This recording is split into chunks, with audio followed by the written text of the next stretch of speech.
नमस्कार, lead India की इस वीडियो में आपका बहुत बहुत स्वागत है। दोस्तों, आज बात करेंगे कि एडवोकेट कैसे चूज करें। क्या ऑनलाइन मोड से एडवोकेट चूज करना चाहिए? अगर किसी भी तरह के लीगल इश्यूज में फंसे हुए हैं तो क्या एआई से सपोर्ट लेना चाहिए? क्या एआई आपको प्रॉपर लीगल एडवाइस दे सकता है? इन सारे विषयों पे बात करने के लिए मुझे सहयोग करेंगे मेरे कलीग मिलिंद, जो सवाल पूछेंगे और कोशिश करेंगे कि इस टॉपिक पर ठीक तरीके से बात करें। मिलिंद, आपका बहुत बहुत स्वागत है। Thank you so much sir. जी, तो सर, सबसे पहला सवाल मेरा यही है कि हमें एडवोकेट अगर कोई मैटर हो जाता है जी, तो किस पे डिपेंडेंट है? इंटरनेट के ऊपर, या फिर हम डायरेक्ट एडवोकेट के पास जाएं या चैम्बर्स में विजिट करें? तो अपने मैटर के लिए एडवोकेट कहाँ से ढूंढें? देखिए, सबसे पहली बात तो यह है कि इंटरनेट हमें एक एक्सपोजर तो देता है और हमें ये पता चलता है कि इंटरनेट पे मेरे नियर बाई में कौन से एडवोकेट हैं, कौन सी वेबसाइट है जिस पे बहुत ज़्यादा गूगल का रिव्यू है या बहुत ज़्यादा मतलब उसके बारे में हम इंटरनेट पे थोड़ा रिसर्च वर्क कर सकते हैं और रिसर्च वर्क करके हम बात कर सकते हैं, लीगल एडवाइस ले सकते हैं। ये सब चीज़ तो हम कर सकते हैं, लेकिन फाइनली अगर आप जाकर के मिलते हैं तो आपको ज़्यादा सेटिस्फेक्शन होता है। तो मैं बोलूँगा कि दोनों ही स्टेप ठीक है। तो सर, अगर हम सब कर लेते हैं एंड पूरी प्रैक्टिस कर लेते हैं, बट उसके बाद हमें ये कैसे पता चलेगा कि जिस एडवोकेट से हम मिल रहे हैं वो सच में एडवोकेट है? देखिए, जितने भी एडवोकेट होते हैं वो बार काउंसिल में रजिस्टर्ड होते हैं। उनका एक बार काउंसिल का एक नंबर होता है।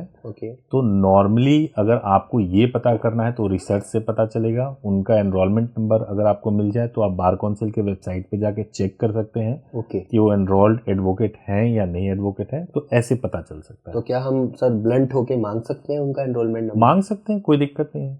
और सर, फीस के बारे में काफी कंफ्यूजन रहती है, क्योंकि अगर किसी मैटर के बारे में अगर हम 3-4 एडवोकेट से बात कर लें तो किसी एक की फीस अगर मान लीजिए 10,000 रुपये है तो वही सेम मैटर पे एक एडवोकेट हमसे 50,000 रुपये कोट करता है। तो क्या matter to matter fees fix होती है या एडवोकेट टू एडवोकेट? मैं आपको एक एग्जाम्पल देता हूँ। जैसे मान लीजिए कि किसी व्यक्ति को किसी मैटर में बेल लेना है, करेक्ट, और उसमें अरेस्ट हो चुका है या अरेस्ट होने वाला है। ठीक है। अब उन्होंने 4 लोगों से बात किया तो एक ने बोला कि बेल हम आपको 2 दिन में दिलवा देंगे, दूसरे ने बोला कि आपको बेल 15 दिन में मिलेगा, तीसरे ने बोला कि 6 महीने बाद मिलेगा, चौथे ने बोला कि इसमें जब तक चार्जशीट फाइल नहीं होगा तब तक नहीं मिलेगा। और जिसने सबसे पॉजिटिव बोला है कि 2 दिन में बेल मिल जाएगा, सबसे पॉजिटिव बोला हुआ है, वो फीस भी टेंटेटिव सही बता रहा है।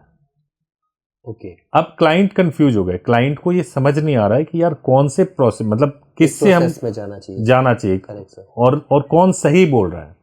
सबसे पहला चीज तो ये कि फीस के बारे में डिसाइड करने से पहले आपको ये डिसाइड करना चाहिए कि सही कौन बता रहा है।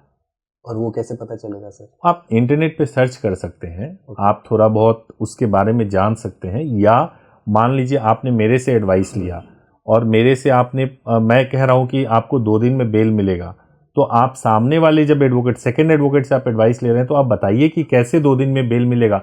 आप उनसे भी उस पर क्वेरी कीजिए, तब आपको मालूम चलेगा कौन से लॉ के प्रोविजन के तहत मिलेगा। जब आप ये क्वेरी करोगे तो आपको पता चल जाएगा कि मिलेगा या नहीं मिलेगा। देन आप डिसाइड करो फीस उनके रेपुटेशन के हिसाब से हो सकता है, कितने साल का एक्सपीरियंस है, उनके साथ में टीम कैसी है। मान लीजिए कोई एक एडवोकेट है जो कि अकेले ही प्रैक्टिस कर रहे हैं, तो नेचुरली उनके पास ज्यादा रश होगा, आपके काम में डिले हो सकता है।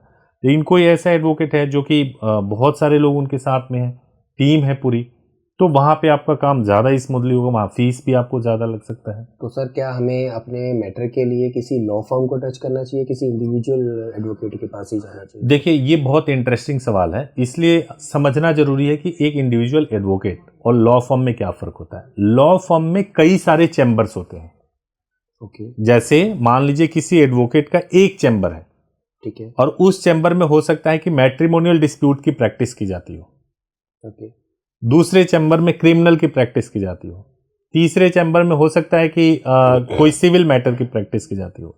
लेकिन जब लॉ फर्म की हम बात करते हैं तो लॉ फर्म के अंदर इसी तरीके से मल्टीपल चैम्बर्स होते हैं लॉ फर्म के अंदर। तो एक लॉ फर्म पर जैसे आपने लीड इंडिया को टच किया तो वहां पे आपको क्रिमिनल के भी एक्सपर्ट मिलेंगे, सिविल के भी मिलेंगे, आर्बिट्रेशन के लिए भी मिलेंगे, आपको सभी तरह के मिलेंगे, सुप्रीम कोर्ट के लिए भी मिलेंगे, डिस्ट्रिक्ट कोर्ट के लिए भी मिलेंगे। क्योंकि वहां पे मल्टीपल एडवोकेट होते हैं। It's a house of advocate. Yes, it's a house of advocate जो लॉ फर्म में होता है, किसी भी लॉ फर्म में, नॉट ओनली लीड इंडिया, किसी भी लॉ फर्म में प्रैक्टिकली ऐसे ही चलाया जाता है। सर कई बार ऐसा होता है कि कंसल्टेशन फीस अलग से मांगी जाती है, तो अगर कोई क्लाइंट राजी भी हो जाए कंसल्टेशन फीस देने के लिए, तो एज अ क्लाइंट उसे क्या प्रिपेयर करके जाना चाहिए? आपको अपने केस का सही नॉलेज होना चाहिए। आपको ये पता होना चाहिए आपको सवाल क्या पूछना है। आप प्रोविजंस पे बात कीजिए। जैसे मैं आपसे बात करता हूं कि अगर आप कह रहे हो कि भाई दोनों हस्बैंड और वाइफ के बीच में डिस्प्यूट है और आपको डिवोर्स चाहिए, वाइफ डिवोर्स नहीं देना चाहती है, हस्बैंड को डिवोर्स चाहिए, फिर भी आपको कोई ये कह रहा है कि मैं आपको 2 महीने में या 6 महीने में डिवोर्स दिलवा दूंगा, तो आपको पूछना चाहिए कि कौन से सेक्शन में दिलाओगे, किस प्रोसेस के थ्रू दिलाओगे।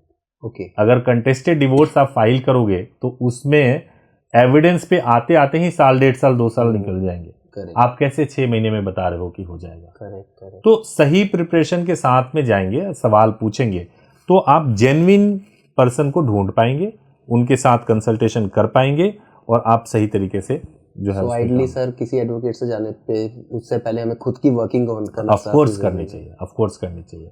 सर कई बार हम एआई पे भी अब काफी डिपेंडेंट होने लगे हैं। मतलब एग्जांपल, मेरा एक चालान कटा था सर। तो चालान वो 22,000 रुपया का था। तो मैंने एआई से हेल्प लिया जी, बट सॉल्यूशन इतना खास मिला नहीं। बट फिर भी मुझे लगा कि एआई कई हद तक सॉल्यूशन देने की कोशिश करती है। तो कितना डिपेंडेंट हमें एआई पे होना चाहिए सर लीगल टर्म्स को? मेरे सजेशन में तो एआई पे बिल्कुल ही डिपेंडेंट नहीं होना चाहिए। एआई जितने भी केस लॉज को सर्च, जैसे मान लीजिए आपने किसी मैटर में एआई को सर्च किया है, ठीक है, एआई से आपने कोई इन्फॉर्मेशन लिया है, उसमें जो केस लॉज बताया जाता है ना, वो हो सकता है वो केस लॉज एग्जिस्ट ही ना करता हो। वो हो सकता है कि वो केस उस मैटर के लिए हो ही ना। एआई से मैक्सिमम जो इन्फॉर्मेशन मिलता है वो ऐसे इन्फॉर्मेशन होते हैं जो गलत होते हैं लॉ के मामले में। मैक्सिमम इन्फॉर्मेशन, प्रैक्टिकली उसका कोई रोल नहीं होता। जैसे मैं आपको एग्जांपल के तौर पे बताता हूँ, एआई से पूछिए how to do court marriage. तो एआई को पता है कि स्पेशल मैरिज एक्ट में कोर्ट होता है, 30 दिन का टाइम लगता है, नोटिस पीरियड होता है, यही एआई बताएगा। लेकिन एआई ये नहीं बता पाएगा कि भाई मैरिज करके मैरिज रजिस्ट्रेशन आप सेम डे में कर सकते हो। बिल्कुल सही है। एआई से आप पूछिए कि मेरे को एफआईआर की क्वेशिंग करानी है, तो एआई बताएगा 482 में जाकर के आप हाई कोर्ट से एफआईआर की क्वेशिंग करा सकते हैं, बीएनएसएस में 518 में क्वेशिंग करा सकते हैं। एआई ये इन्फॉर्मेशन दे देगा। करेक्ट। लेकिन मेरे केस में मेरिट है या नहीं, मेरे केस में क्वेशिंग हो सकता है या नहीं हो सकता है, ये कोई लॉयर ही बता सकता है। है ना। तो इसलिए एआई इज समथिंग जो आपके बेसिक नॉलेज या एंटरटेनमेंट के लिए ठीक है, बट एक सीरियस लीगल प्रॉब्लम के लिए एआई हमें फॉलो नहीं करना चाहिए। यस। बट सर अगर हमारी एग्जांपल लेके चलते हैं, अगर हमारे खुद के एडवोकेट से ही नोकझोंक हो जाए या किसी पे हमें डाउट हो जाए कि सामने वाली अपोजिट पार्टी से हमारा एडवोकेट मिल गए हैं, तो सर क्या हम उनके खिलाफ भी एक्शन ले सकते हैं? ऑफ कोर्स ले सकते हैं। आप उनके खिलाफ बार काउंसिल में कंप्लेंट कर सकते हैं। बट वो करना कैसे होगा और सर क्या एक्शन हो सकता है उनके ऊपर? बार काउंसिल जो होती है वो संस्था होती है जो एडवोकेट को एनरोल करती है और सभी स्टेट में होती है। तो अगर आपको किसी भी एडवोकेट के साथ अगर कोई ग्रीवांसेस है तो आप उनके खिलाफ कंप्लेंट कर सकते हैं बार काउंसिल में जाकर के, और बार काउंसिल उस पर एक्शन लेती है। रिटन में वो एक तरीके से बार काउंसिल में आप एडवोकेट के खिलाफ केस फाइल करते हैं। जहां बार काउंसिल दोनों पक्षों को सुनेगी और उसके बाद डिसीजन देगी कि कौन सही है कौन गलत है। तो सर अगर कोई एडवोकेट मेरा केस लड़ रहे हैं और सेम टाइम पे वो अपोजिट पार्टी की तरफ इंक्लाइन हो गए, तो क्या ये इलीगल है एक एडवोकेट के लिए करना? जब भी आप वकालतनामा साइन करते हो तो वकालतनामा साइन करके आप एडवोकेट को पूरी अथॉरिटी देते हो कि वो आपके बिहाफ पर कोई भी डिसीजन ले सकते हैं आपके केस के लिए। करेक्ट। तो अगर मान लीजिए कि आप केवल ये परसेप्शन आपके मन में आ गया कि मेरा एडवोकेट अपोजिट पार्टी के एडवोकेट के साथ मिल गया है, तो इसको प्रूव कैसे करोगे? अगर आपके पास सही में कोई सॉलिड एविडेंस है, then you should file a complaint in bar council. And if you don't have any solid proof और केवल आपके पास में परसेप्शन है इस बात को लेकर के कि भाई हमारे वकील साहब दूसरे वकील साहब के साथ में बहुत हंसते हैं, बातें करते हैं, या फिर कोर्ट में बोलते नहीं है कुछ, और उसके बेसिस पे अगर आप जाकर के आपने बार काउंसिल में फाइल किया तो आप लूज करोगे। ओके। तो डिसाइड आपको ऐसे करना है कि आपको अगर सच में वकील साहब के खिलाफ जाना है तो आपके पास में प्रूफ हो तभी आप चाहिए। तो बाई चांस सर अगर मेरे पास प्रूफ नहीं है तो क्या मैं अपना एडवोकेट चेंज कर सकता हूँ in of between of course matter? बिल्कुल चेंज कर सकते हैं, चेंज करने में कोई दिक्कत नहीं है। कभी भी क्लाइंट की अपनी चॉइस होता है, किसी भी एडवोकेट को लेकर आ सकते हैं। तो क्या मेरा जो एग्जिस्टिंग एडवोकेट है वो मेरे ऊपर कोई केस तो नहीं करेगा? नहीं, कोई केस नहीं हो सकता। ओके। और जो उनके पास मैंने डॉक्यूमेंट्स सर शेयर किए होंगे, क्या वो डॉक्यूमेंट्स मुझे मिल जाएंगे? वो आपको मिल जाएंगे। कभी भी किसी भी एडवोकेट के खिलाफ आप तब जा सकते हो जब उन्होंने आपसे प्रोफेशनल फीस लिया और आपको गाइड जो किया है वो गलत गाइड कर दिया। ओके। लाइक आपको ये गाइड किया हुआ है कि आपने प्रोफेशनल फीस तो ले लिया, ठीक है, कहा कि ठीक है जी हम आपका डिवोर्स का करा देंगे, है ना। और क्लाइंट ने पूछा कि हमको जो है 1 दिन में कंटेस्टेड डिवोर्स चाहिए। उन्होंने कह दिया 1 दिन में हम कंटेस्टेड डिवोर्स करा देंगे। ठीक है।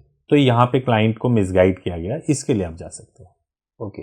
बट चेंज करना हो तो सर वो किसी भी टाइम हम कर सकते हैं? कभी भी चेंज कर सकते हैं, ऐसी लिमिटेशंस नहीं? कोई लिमिटेशंस नहीं। और जो सर हमारी फीस होती है क्या वो एडवोकेट से वापस आएगी जो हमने दे चुके होते हैं? वो डिपेंड करता है advocate to advocate.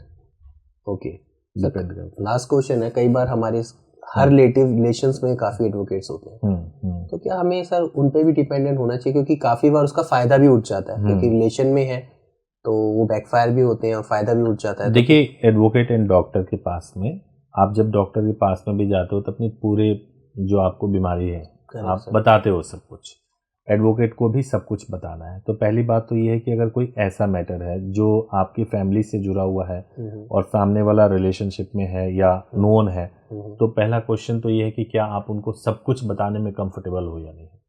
Number 1। Number 2 ये है कि अगर आप बताते भी हो तो आपको न्यूट्रल एडवाइस चाहिए। तो कोई ऐसा व्यक्ति ही न्यूट्रल एडवाइस दे सकता है जिसमें कोई बायसनेस ना हो। आपका कोई रिलेटिव है तो वो बायसनेस के साथ में भी दे सकता है। जैसे मान लीजिए कि मेरे घर में कोई डिस्प्यूट चल रहा है या कोई क्रिमिनल मैटर है और मेरे से आकर के कोई एडवाइस मांग रहा है, तो हो सकता है कि मैं बायस होकर के एडवाइस दूं। हो सकता है सर, है ना, मैं किसी एक पार्टी की तरफ ज़्यादा इंक्लाइंड हूँ। तो इसलिए कोशिश करना चाहिए जो न्यूट्रल है एडवोकेट उनसे एडवाइस लें। आजकल ऑनलाइन प्लेटफॉर्म पे बहुत अच्छी सर्विसेज मिलती हैं, उनके थ्रू भी ले सकते हैं, लेकिन थोड़ा सही तरीके से। जैसे मैं आपको एक एग्जांपल दे रहा हूँ, हमारे केस में क्या हुआ था कि कुछ लोग ऐसे थे जो हमारे जैसे लीड इंडिया एक रेपुटेड नेम है, तो कई लोग ऐसा कर रहे थे कि उन्होंने जो है कुछ फ्रॉड करने वाले लोग, उन्होंने अकाउंट फ्रीज कराने के लिए ये बताया कि मैं लीड इंडिया का एडवोकेट हूँ, जबकि उनसे हमारा कोई कनेक्शन ही नहीं है, हम उनको जानते ही नहीं है। तो क्या करना चाहिए, कभी भी किसी क्लाइंट को अगर लीड इंडिया के वेबसाइट पे भी आ रहे हैं या लीड इंडिया लॉ फर्म के बारे में भी जानने की कोशिश कर रहे हैं, तो आप हमारे हेल्पलाइन नंबर पे बात कीजिए, हमारे ईमेल आईडी पे बात कीजिए। आप किसी इंडिविजुअल एडवोकेट से डायरेक्ट टच मत होइए जो लीड इंडिया का नाम ले रहा हूँ।